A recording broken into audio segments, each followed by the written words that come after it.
이번에도 어김없이 수구보수의 북풍, 공안몰이가 시작되었습니다. 올해 2월부터 국정원이 헌법기관을 보안 컨설팅 하겠다는 이유로 선거관리위원회 측에 조사 요청을 했습니다. 선관위는 이미 자체 보안 시스템을 갖추고 있었고 무엇보다 한 번도 전례가 없었던 사안인지라 거절했는데요. 그러자 지난 5월 3일자 중앙일보에서 북한 해킹 공격받고도 선관위, 국정원 보안 컨설팅 거부라는 제목의 단독 기사가 나왔고 결국 선관위는 국정원의 보안 컨설팅에 응했습니다. 문제는 국정원이 보안 컨설팅을 한 뒤에 그 과정에서 심어놓은 툴 2개를 지우지 않고 갔고 이 툴들이 해킹 프로그램으로 의심되는 툴이었다는 것입니다. 선관위에서는 이를 확인하고 지운 상태인데요.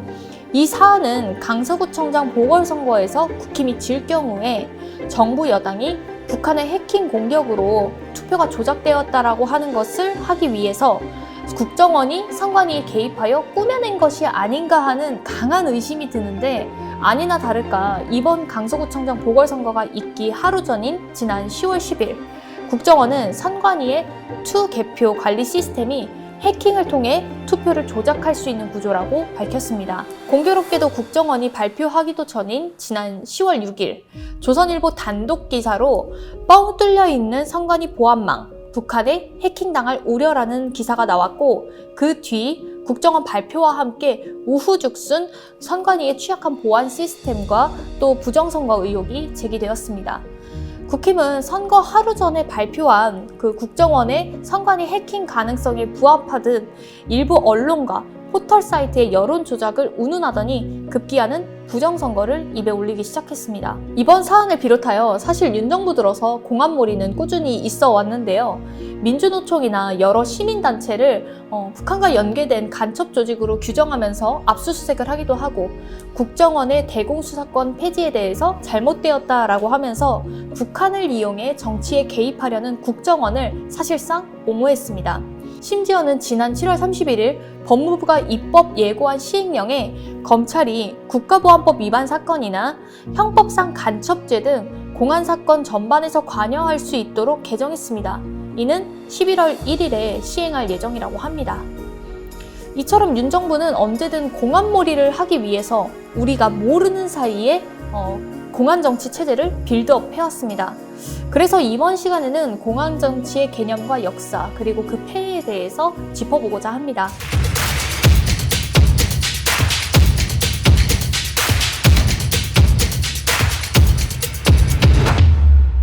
공안정치의 의미는 다음과 같습니다. 집권 세력 내지 정부가 정치적 반대 세력을 탄압하기 위해서 사회 질서와 안보에 심각한 위협이 있는 것처럼 과장하여 조성한 보수적 국면의 정치인데요. 즉 국가가 반대 세력 탄압을 위해서 질서와 안보에 심각한 위협이 있는 것처럼 과장하여 그 공권력을 남용하고 이용하는 정치라는 의미입니다. 이 공안정치의 시작은 미국의 메카시즘입니다. 1950년대 미국은 자본주의의 우월함을 드러내어 세계 패권을 거머쥐고 자국민들을 하나로 결속시키기 위해서 반공주의를 내세워서 공안정국을 조성했습니다. 1950년 2월 조지프 메카시 미 상원의원은 미국에서 활동하는 205명의 공산주의자들의 명단을 가지고 있다고 폭탄 선언을 했는데요. 이후 공산주의자 색출을 위한 비미활동위원회가 설치되어서 청문회 등을 진행하고 온통 반공 뉴스가 장식되기도 했습니다. 이러한 모습은 비단 미국뿐만 아니라 분단과 6.25 전쟁을 겪은 우리나라에게서도 나타났습니다. 이승만의 경우 1959년 진보당을 해산하고 이승만의 경쟁자였던 조봉암을 간첩 혐의로 씌워서 사형시켰습니다. 또한 2008년에 와서야 재심으로 무죄 선고를 받은 인민혁명당 사건이 있었습니다. 1974년 유신 독재 당시에 북한의 지령을 받은 인민혁명당이 학생 데모를 배후 조종했다는 혐의로 18시간 만에 사형을 집행했는데요. 정말 참으로 안타깝고 통탄스러운 일이 아닐 수 없습니다. 물론 대한민국 국가체제 유지에 위협이 되는 공산주의를 배격하는 것은 맞습니다. 그러나 문제는 반공을 빌미로 수구보수 정권이 독재를 유지하기 위해서 자신의 반대 세력과 또 독재에 저항하는 사람들을 빨갱이, 간첩으로 몰아서 제거했다는 것입니다. 이 과정에서 얼마나 많은 무고한 시민들이 죽어갔습니까? 정말 가슴 아픈 역사입니다. 이렇게 끊임없이 공안 정치를 하던 수구보수를 현재 윤 대통령이 따라하고 있는 것입니다. 정치를 진지하게 고민해 본 적도 없고 이렇다 할 국정 철학과 비전도 없이 뭘 해야 될지 모르는 상태인 것 같습니다. 여기서 우리가 필히 알아야 할 사실은 수구보수가 안보와 사회 질서를 이유로 공안 정치를 했기 때문에 우리가 알게 모르게 보수는 안보에 강하고 진보는 안보에 무능하다라는 인식을 가지고 있지만 정작 수구보수가 집권할 때 안보가 엉망이라는 것입니다. 실제 예를 들면 수구보수 정부였던 이명박 박근혜 정부와 진보 정부였던 문재인 정부 때 비무장지대 국지도발 횟수를 비교해보면 수구보수 정부는 약 336회, 진보 정부는 대략 5회 정도였습니다. 이제까지 수구보수는 북한이 감히 도발하지 못할 정도로 강한 안보를 주장해 왔는데 정작 수구보수 때 도발 횟수가 많다니 좀 이상하지 않습니까?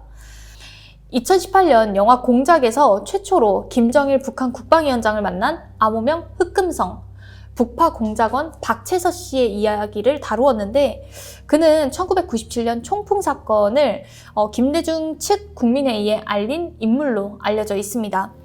총풍 사건은 15대 대선 직전 한나라당 이해창 후보 측 관련자들이 지지율을 끌어올리기 위해서 북한에 물자 지원을 해줄 테니 휴전선에서 무력 시위를 해달라고 요구한 사건인데요.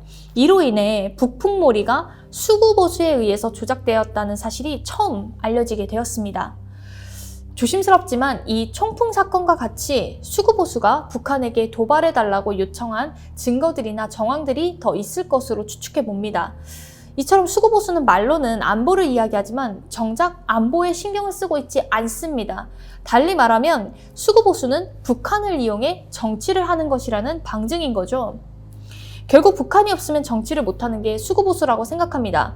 솔직히 이런 부분 때문에 한반도가 통일이 안 되고 오히려 북한과의 갈등만 더 심화되는 건 아닙니까? 수구보수야말로 한반도 통일을 방해하고 가로막는 반국가 세력이기 때문에 제가 수구보수에 대해서 강하게 비판하는 것입니다. 그리고 꼭 언급하고 싶은 것은 공안몰이나 이념 싸움을 구태하다고 비판하면서 아무렇지 않게 생각하시는 분들이 있습니다. 중요한 것은 오랜 시간 이 수구보수에 세뇌되면서 이념에 강하게 영향을 받는 사람들이 있기 때문에 수구보수가 이런 구태한 공안 정치를 계속 하고 있는 것입니다. 이에 맞서서 민주당에서도 수구보수의 공안 정치 문제점에 대해서 끊임없이 이야기해야 할 것입니다.